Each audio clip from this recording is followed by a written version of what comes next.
বিবাহৰ পিছত ধৰা পৰিল কইনা আচলতে পুৰুষ।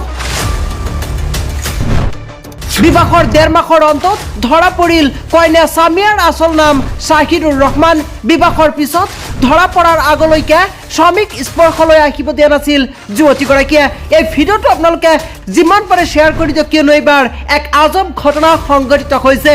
বিবাহৰ 1.5 মাহলৈকে ধৰিব পৰা নাছিল যে পত্নী আচলতে পুৰুষ।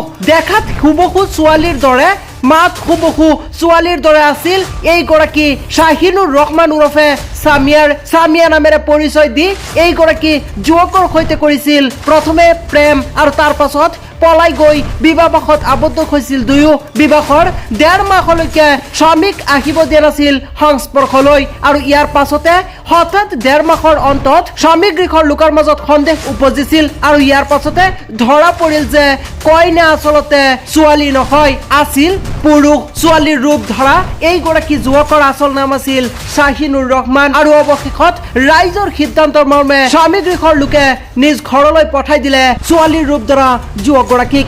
আনহাতে বিবাহৰ পিছত নিজৰ বেমাৰৰ কথা কৈ স্বামীৰ সংস্পৰ্শলৈ আহিব নোৱাৰিব বুলি কৈছিল এইগৰাকী ছোৱালীৰ ৰূপ ধৰা শাহিনুৰ ৰহমান।